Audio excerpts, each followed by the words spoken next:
All right, I'm going to get started. Welcome to Wealth Edit Wednesday, everyone. This is our favorite time of the week where we hear stories from brave and interesting women from across the country. But this is a local, I'm going to just go ahead and say celebrity, Helen Owens on the Wealth Edit. She's on here. Very local, very local. She's a repeat guest because she has so much wisdom to share with our community. She's raised wonderful contributors to society. She's good with money, and she actually coaches people across the country so that they can be good with money too. So anyway, we'd love for you to just tell your story. We're looking forward to hearing more. Well, first of all, I love Emily and Lauren because they're doing something so important. And, you know, when I started doing this about 11 years ago, talking to people who came to my house and said, I don't have any money, I have money, I don't know what to do. I thought, no one talks about money. And I try to use that word. I know y'all have noticed that even for a Southerner to say the word money instead of advantages or forget it. It's money and it's your management of it and it's your hopes for it. And that was my theme for today. And actually my theme is, what is it that you want? So think about that. What is it that you want? And I'm going to expound on that, but I've had 2 new clients in the last 2 months, both of them wealthy. And I'm talking about over $1 million every year, wealthy. And they have come to me, lovely people. One lives out of Birmingham and one is in Birmingham, and have said, yes, I have a lot of money. I don't know where it is. I don't know how to form a plan. I don't understand what this can do for me or why I'm not more on top of it, because obviously if I'm able to make this money, then I'm sharp, smart. So what is the problem? And I have thought about this, and really it gets down to, and when we hang up today, I hope that anybody who's listening will just be quiet for a minute and think, what is it that I want out of my life? It's a big question, and people don't ask that. In fact, me going through my life, I told my son Rhett yesterday, we were talking about what I was going to say, and I said, you know, Daddy and I had a plan. We were workers. We got in there. We accomplished what we said we were going to accomplish because we were wise with money. But I don't think I ever sat down and thought, I mean, I had a plan, but was it really what I wanted? And I'm glad that we fulfilled this, but I could have added some other things in there that maybe I wanted to have in my life. Of course, I'm still thankfully young enough and healthy enough to look at those things and accomplish some of those things. But if you could do that when you were young, to really put down, what do I want for my finances? What do I want for my children? What do I want for my relationships? And I also wrote, what do I want for my business future? Those are huge questions. And I think we get in a circle of life and you just keep marching on and you never stop and say, wait, is this what I want for my life? Mm-hmm. That's my thing. Well, and those questions are hard. I think Lauren and I have had just having one launch pad with the Wealth Edit and like really thinking through, you know, having some funding to kind of start dreaming with. And the question, you know, has been presented to us, like what the Wealth Edit, like what do you want from the Wealth Edit? And that was much harder to answer than either one of us realized. Well, and 2, if you sit down and think, Rhett, my son yesterday said, well, what did you want for your children? And I said, actually, Daddy and I accomplished what we wanted because we were on a very strict budget, but we both bought into it. And we had a plan. Like I said, we wanted them to have the education they wanted, he and his sister Milner, and to be raised with, and I keep saying this to y'all, and I know it gets boring, but the words, we can't afford it, but positive spin is let's look at what we can afford instead of being those people that, okay, here comes Christmas. Oh, one of my favorite times. I hope y'all have me on a couple of times before Christmas. because that's when, well, you know, Jane next door is getting blah, and I can't afford it, but I'm going to get it. Oh, I have a lot to say about that, but we'll wait. But I think too about setting the boundaries, you know, the old saying about if you put a bunch of children, and actually I'll take that back. If you put a bunch of people in a park and you take away the fences, most people sort of gravitate toward the center because they don't know the edge, right? If you put up the fences, people will go to the edge of the fence, children, edge of the playground, because they know where the boundary is. That is why you've got to set your own boundaries. And if you're not doing that, you're flailing. I know you may not even think you're flailing, but I promise you are, because you're not answering these questions. Mhm. I love that example. And I think with kids, I mean, that's such a great analogy for us with our children. You know, I've found just raising teenagers and all of a sudden them having some freedom with spending, you know, and how they're using their allowance or the money they make babysitting. They need that. They need those boundaries, or because otherwise they feel out of control. Well, I tell y'all all the time, yes, it's easier in life if you have money. Believe me, I'm not ever saying that.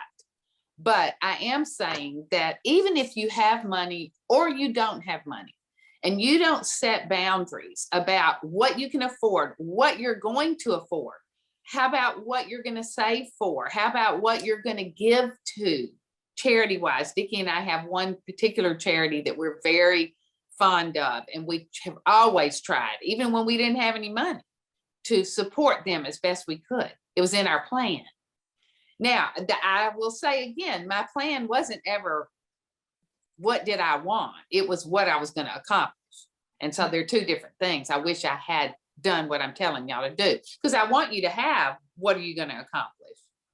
But I also want you to have it be in your life's plan of what you only have one life. And people say that all the time. You're young and you think, oh, well, I'm tired of hearing that. Life is so long. It really isn't. It really isn't. And every day, whether you love Alabama or Auburn or you're not from here, but Bear Bryant said, don't waste a day of your life. At the end of your day, look back and say, Lord, was it something that I actually was proud of spending a whole day of my life? Well, that comes back to, what do you want from your life? And actually, maybe the next time I'm on, we could have some people call in and say what they figured out that they wanted. Oh, I like that. I'd like to know, because also your relationships, let's say you don't have children, but you're in a relationship, and what if it's fabulous? Great, you know, form a plan. What if it's really not fabulous, but you're stuck? You know, I remember the segment we did on unstuck, how you got to look at yourself and go, am I stuck? If I'm stuck, I need help. If I need help, I'll get help to get unstuck. And I'm here. You know, I can lecture all day long. And let's talk about some things that like you see in people, like what are some of their goals? Maybe just give some context to the difference between like what you want and like what you want to accomplish. And I'd love to. Oh, go ahead. Oh, and then after that, I'd love to hear about those women that you had kind of marked out as case studies for today. Well, that's what I was going to talk about in answer to Emily's question. Is one of the people has just fascinated me because it's kind of like whether other people have told me, but it's sort of to the extreme. She is just throwing money out because she's so successful and she doesn't know how to rein it in. And I gave her a few pointers, but she has a lot of thinking to do. And that's really what it boils down to. The other woman, I talked to her husband once. They live out of state. And they had plenty of money. They just, wow. Those two, they really didn't see it. And I think they do now. I think they have been able to divide and conquer and all that kind of stuff. But But I've been fascinated by, I never had extra money. So as we were coming along, Dickie and I had this plan, which y'all have heard about forever. And so as we accomplished and were able to put back, I went into those savings for way down the road. And I told one of these women, have you ever thought about, you've got some children. Have you ever thought about weddings or, graduate school, medical school? Have those things? And one of them said, no, I actually had not. I said, well, guess what? You're so blessed because you have extra money that you can start funneling into those accounts so that when your first wedding hits and you have to pay for the reception, you can write a check, right? Mm-hmm. You're not going to cry on the accountant's desk because you don't have the money. It's all about thinking. Mm-hmm. I was going to tell y'all, the people that we love so much from England, our best friends that are from Manhattan, and I've told y'all the story. She's the one that told the Rotten Tomato story. We went to see them at their North Carolina house 2 weeks ago. We had a fabulous talk about this. They have grandchildren. We have grandchildren. And they still, yes, they live a very privileged life. They don't have a lot of stuff. And I'm fascinated by that. I mean, what they have is top of the line, believe me. But it's not about that at all. It's about education, experiences, travel. I'm fascinated by them because I think the deeper south you get, believe me, I've been guilty of this. I've renovated a house in Crestline 4 times. That's a whole nother segment. Because I wanted to have a great house. I think too, I've spent a lot of my time and energy focused on my house, and I like it, but I don't know that it gave me back what I hoped to achieve. And when I told her about the call, my friend Virginia, about the call from the person who wanted to buy the 7th grader, the Jimmy Choo heels, because they wanted her to feel accepted, I thought she was going to jump off the North Carolina mountain. I did. She was just, where do you live? What? Who are these people? I thought it was interesting because they're just hugely Upper East Coast successful, and they're not about the stuff that I think a lot of us are about. Mm-hmm. Well, I think that Lauren and I say oftentimes working with women, especially from the South, our homes are very, it's an elevated idol, so to speak, here, because, that's, so many of us have been raised to put that, at the top of our list of things. And kind of to your point, it's interesting. One of my daughters wants to redo her room, and you're always thinking through, like, would I rather do that or would I rather have an experience with them? And it's the same mentality with anything. So like for us, would we rather eat out all the time, or would I rather be able to to pay for their wedding without anxiety? I mean, it's kind of these choices. You can do some of all of it, right? But it's choices and it's planning. One of the categories I said, I had children down here, financial future, relationships, but also a business future. I may not have wanted to sell real estate for 23 years because it was a grind, but it did afford me my plan. If I had ever had the right counseling, I am not a dummy. I got some gray matter. I wish that I'd had some counseling into what could be my business future that could help me accomplish this without being in such a grind. But I'm telling y'all, a lot of what I tell you is, what did Robert Morgan say that I told y'all maybe the first time, is that your life becomes your pulpit. And that is literally what I'm doing now, is my life has become my pulpit. But I'm not saying I wish I'd had better counseling and better planning. I just formulated this unreachable plan, and then Dickie and I beat ourselves to accomplish it. I don't know. It was probably not the right way exactly. Well, I want y'all to remember the word grit too. And I have a great example. I have been in the bed with the flu since Friday, literally, it has knocked me down. I had a COVID test, it was negative, and I've canceled my whole life except this. And Dickie said to me this morning, and I'm okay, I'm up, you know, I've got my Kleenex here and all that. But he said, do you need to cancel that? And I said, you know what? That's where the word grit comes in. This was important. It was on a calendar of someone's business. And I had to kind of reach down and get I know a lot of people who would have called in and said, you know, I have kind of a sore throat. And that's not what I'm made of. And I hope y'all hear that. I'm not patting myself on the back because it's hard sometimes, but that word grit matters. Sometimes when you got nothing else, you got to just put on your big girl panties and get out there. You know what I mean? You just got to do it. You made a commitment. Get with it.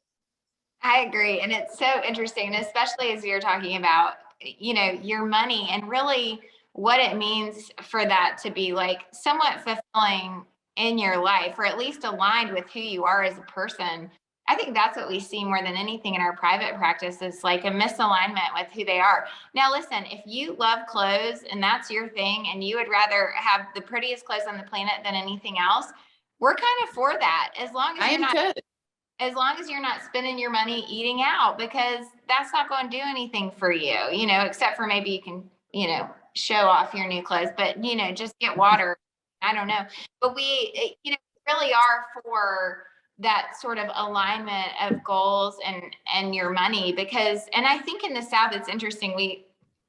We see this a lot now that we're on the internet and trying to figure out what other people are doing on the internet too. But we had this, I remember seeing this woman do this video, and she's like, how do all these people in Alabama have money? I mean, I've heard it all my life. Are you kidding? I'm thinking that's funny, but it's just a different, I think here in the South, and this is why we kind of built the Wealth Edit in the South. We have members from all over the country, but I think specifically in the South, you know, we're taught that beauty matters in your home and how you look or whatever. I mean, you can argue with that, yay or nay or whatever, but it's just part of the culture down here. Where in the Northeast, it might be more about, you know, where you go to high school, or I don't know, I'm just pulling it out of the air, but there's just things, you know, they'll spend $80,000 a year on high school, and we're thinking, why would we ever spend $80,000 a year on high school? We've got this wonderful one right here. I don't know. It's just, but I think that that's where we can, if we can get serious about what's important to us and what makes sense culturally for where we live and all of that, and we can live within our means, that's really where, because sometimes we say, oh, I want to have the most beautiful clothes or the most beautiful house or whatever, and you just can't afford it. And that's okay. I mean, it is more proper, I think, to say you can't afford something than to pretend like you can. You know how much I love those words. Yeah. You can't afford it. It doesn't have to be a negative. I just can't afford that. And I remember 2 years ago, Dickie and I had a big trip planned overseas, and a group of friends came to me and said, we're going to go to Canyon Ranch, which is not my thing anyway. See, what do you want? And it'll be, you know, $12,000 for the week. And I went, y'all, I can't afford that.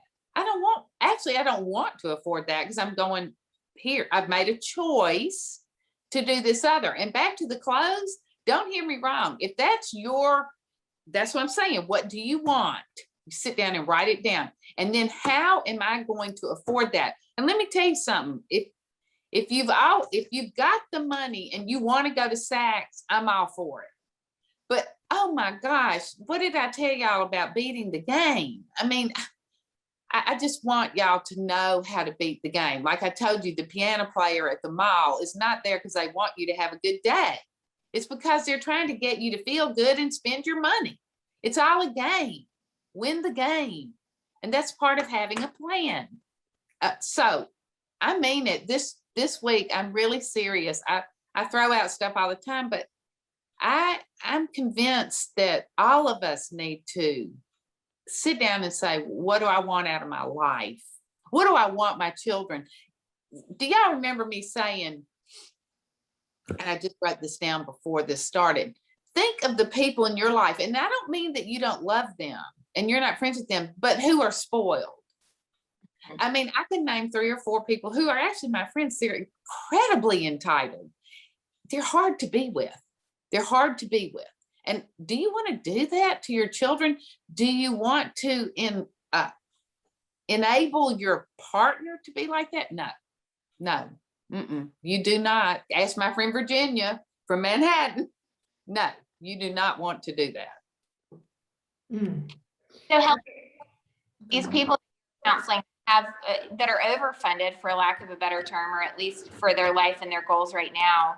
And we see this sometimes, you know, what a wonderful problem to have if you have more income than you know what to do with, but you're still not being maybe the best steward.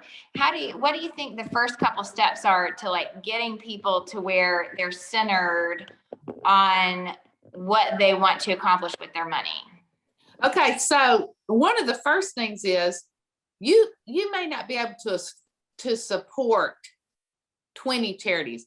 I would say in that list of getting started is name one thing that you would like to help. Name one thing. And as you get along in your life and you have more money, and I hope that it will be in your heart to give and help others, but find one thing, put that on the list. What are your goals that will actually give you joy?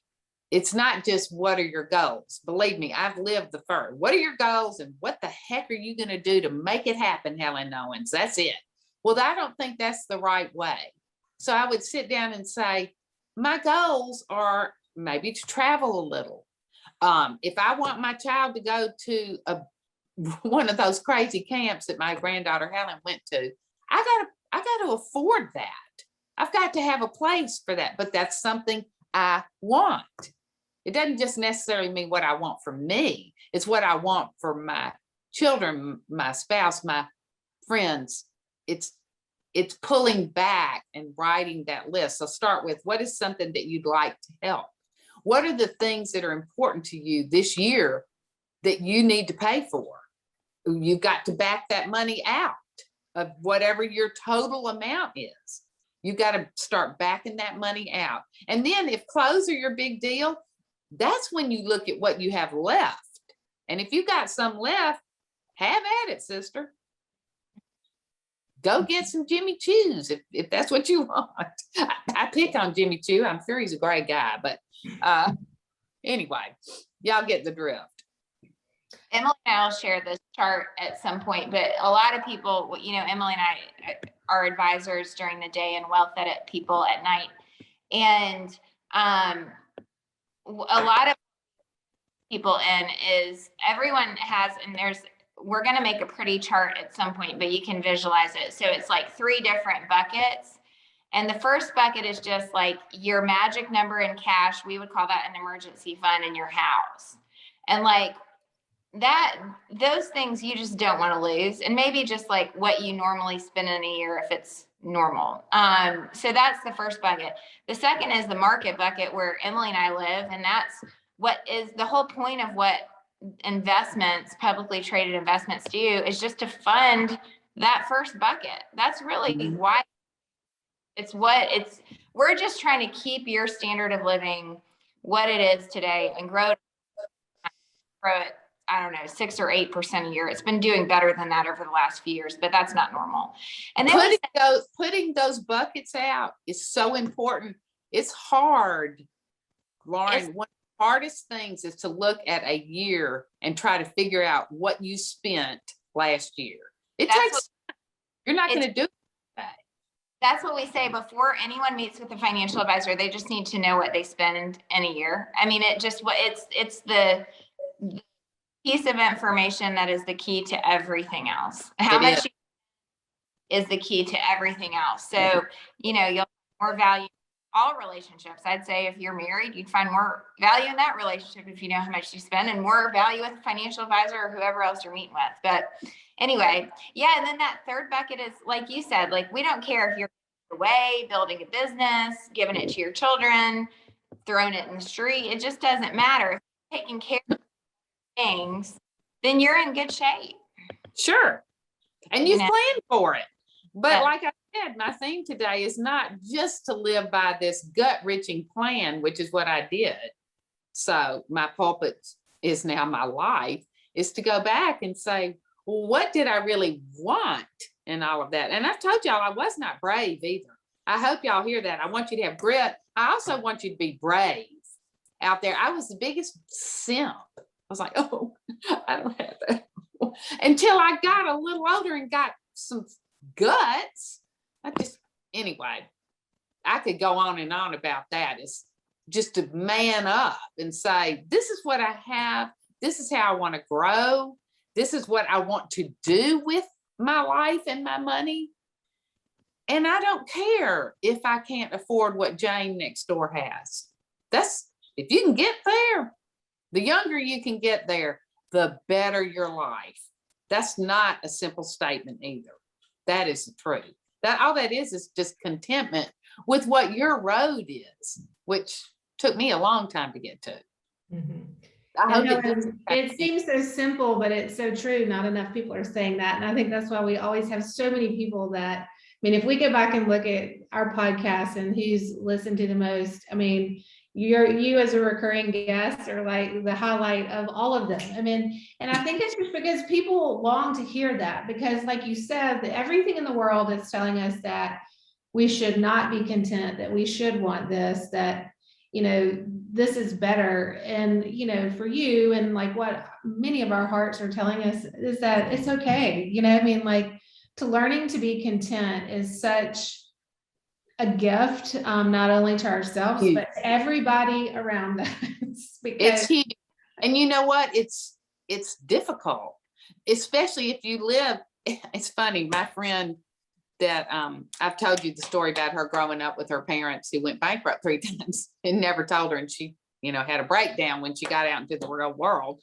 But she actually said, learning to be content is not really what it is. It's learning that what your allotment is what you get. Now, these 2 new clients of mine, they've got a big allotment at a young age. And that's what they got. My allotment is what I got.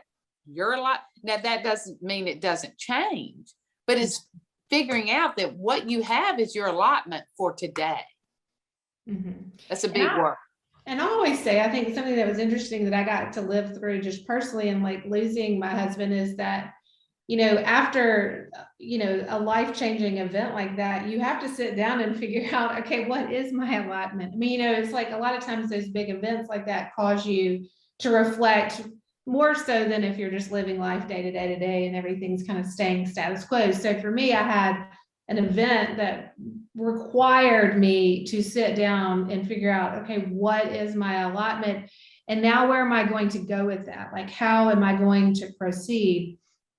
And, you know, Lauren and I talk about this a lot because I said, you know, when I looked at that, I mean, I was like, okay, because I didn't know what I was going to do going forward. It was new, it was unexpected. It was, you know, all those things. And for me, I could look at that and say, well, this is a clue as to what's next for me. And, you know, thinking about sort of like how the Lord's hand had worked in that, I could say, okay, it looks like I'm going to be going back to work, but that was a good thing. But it was a good thing. You know, I thought, I don't really know what I want to do. I mean, I'm not even necessarily opposed to going back to work, you know, but I have to figure out what it is. And oftentimes people forget to look at that money and their allotment to help them figure out what they need to do moving forward. Because a lot of people come in and we meet with through the Wealth Edit and through our private practice that are saying, you know, like, I don't feel fulfilled. Like, I feel like there's something else out there for me and I don't know what it is.